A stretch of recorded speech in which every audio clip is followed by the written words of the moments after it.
เอาสบายดีพี่น้องเนาะมื้อนี้ก็มาพบกับบ่คอนชนบทคือเก่ามื้อนี้บ่คอนก็สิมาปลูกมันพี่น้องเนาะเพราะว่าไถร่องเรียบร้อยแล้วเนาะมื้อนี้ก็เมื่อวานนี้ก็มาปลูกพี่น้องแต่ว่ายังบ่แล้วเนาะยังหน่อยนึงครั้งนี้นี่ยังครั้งนี้เนาะก็สำเร็จมื้อนี้เลยเนาะนี่ยังประมาณ10ร่องนี่แหละนี่กลางนี้เนาะยังบ่แล้วครั้งนั้นถือว่าสำเร็จเนาะ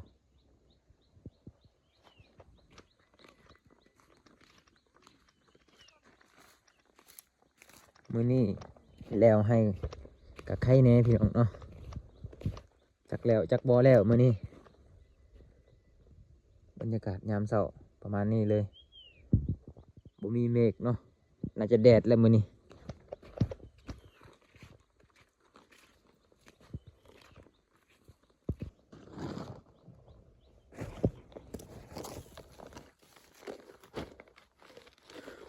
ตอนนี้ก็มาเอากุกมันก่อนพี่น้องเอ้ยเอาลำมันก่อนเพราะว่าตัดไว้เมื่อวานนี้เนาะมื้อนี้ก็เลยปลูกอีกเนาะเพราะว่าปลูกมดเมื่อวานนี้แล้วก็ตัดไว้พี่น้องเอ้ยสบายมามื้อนี้ก็มีแต่ปลูกอย่างเดียวเนาะ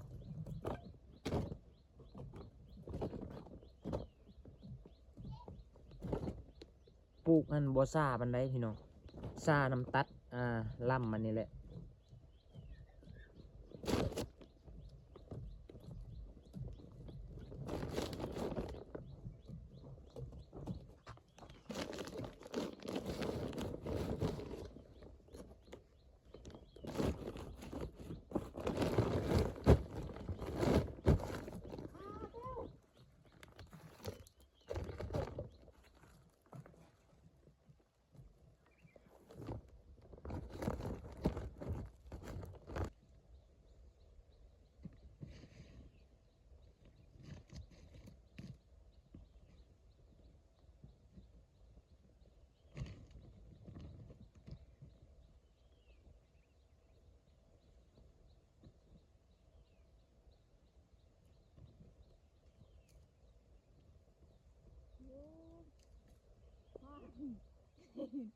ปลาอีหยังกวงมันจอก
ขั้นตอนปลูกแบบนี้เลยพี่น้องเอ้ยนี่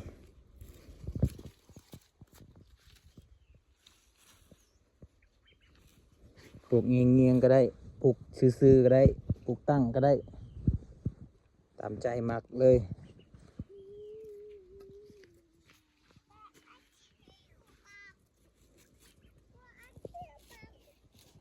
อืม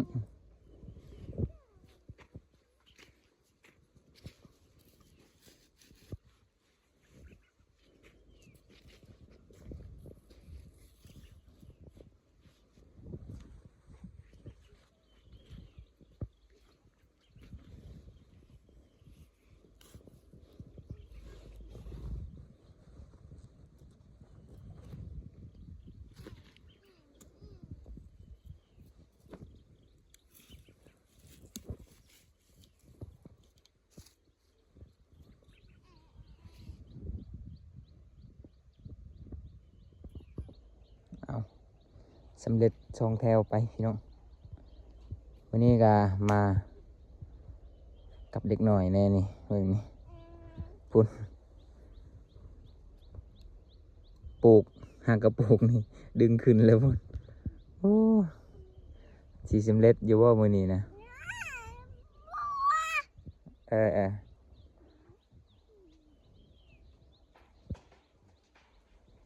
อยู่บ่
อีเดถืออาชีพเลยเนี่ยบ่จบ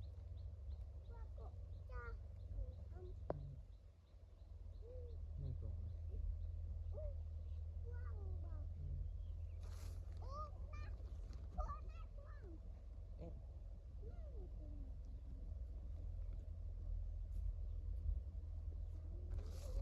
เฮ้ยเดี๋ยว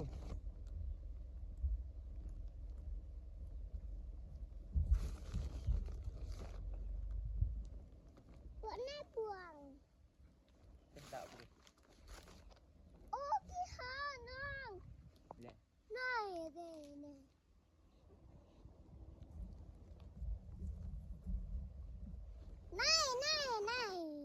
ต้อย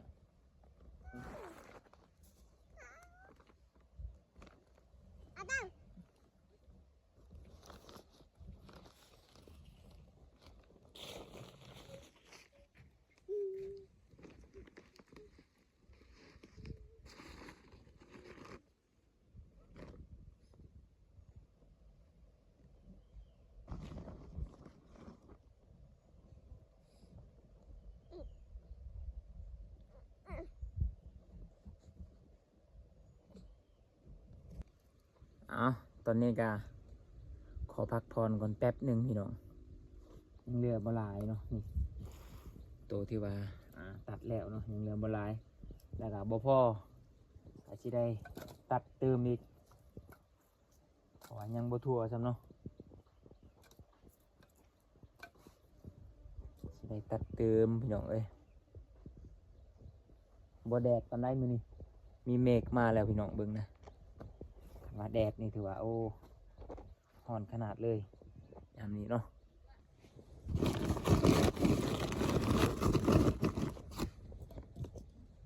ได้อีกบ่เป่าหนึ่งนี่บ่เป่าซีมังนี่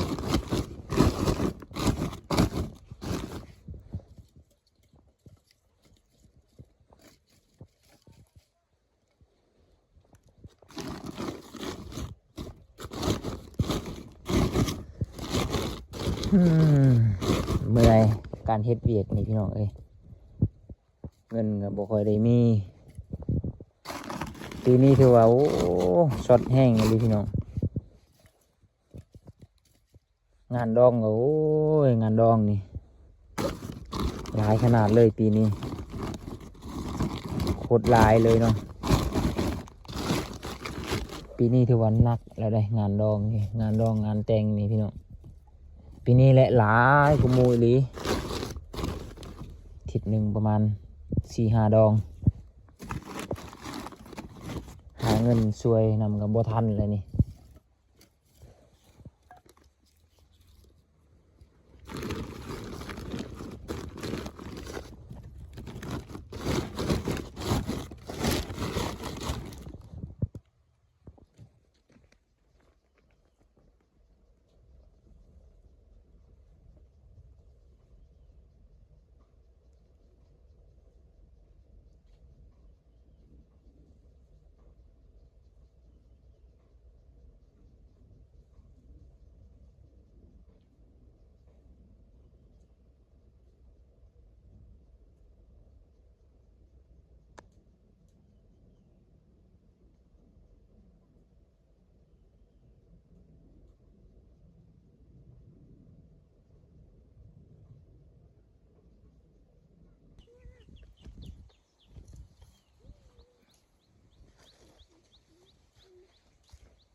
บัวถ่ายรูปแล้วกันป้า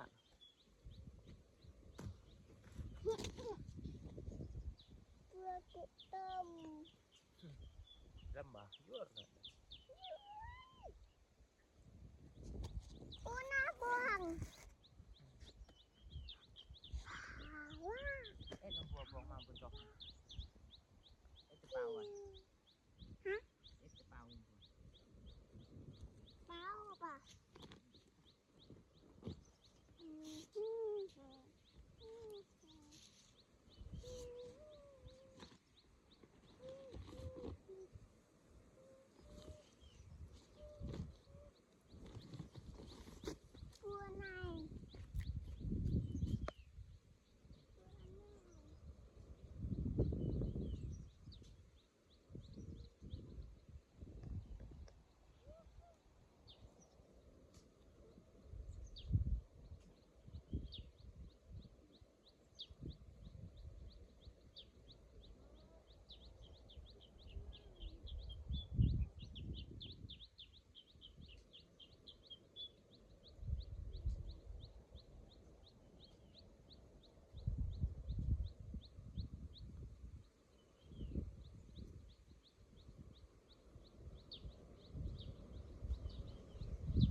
สำเร็จ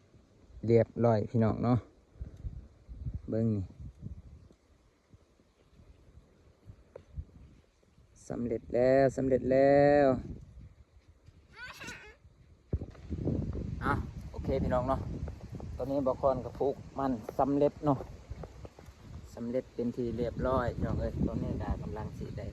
เดินทางกลับบ้านแต่ว่าก่อนสิกลับบ้านบอคอนเขาไปยามมองนกก่อนพี่น้องเพราะว่าบอคอนใส่มองนกอยู่นี่เนาะป่าไปยามน้ำมันเลยพี่น้อง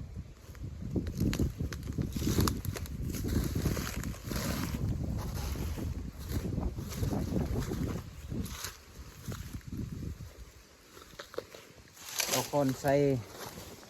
ใส่ปะแต่โดนพี่น้องเอ้ยบ่ได้ไปย่ามมันเลยเนาะบ่ฮู้ว่าเขาลักไปแล้วหรือยัง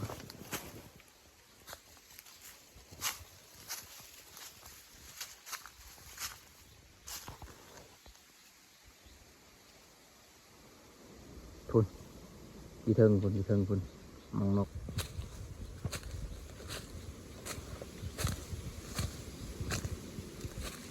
ล่มแล้วปะจัก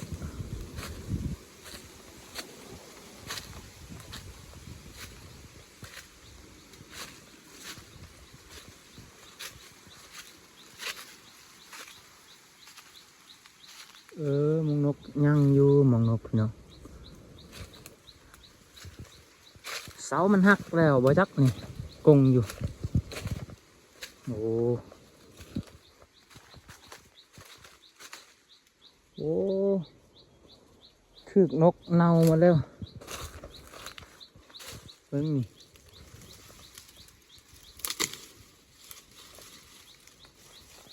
โอ้นกเหลืองเน่าแล้วพี่น้องเอ้ยคึกโดนแล้วพุ่นที่เทิงมันนกน้อยตัวหนึงนะ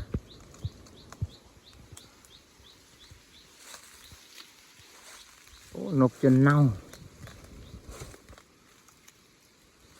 ดิอยู่ตัวหมดสลอยจืดอยู่โดนไม่ได้มายามเนาะเน่าไปนำ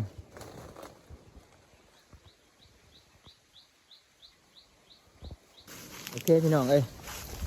บ่ถึกซ้ำมองนกกันเนาะถึกแต่โดนแล้วมันเน่าหมดเลยนกหน่อยทรงโตเนาะ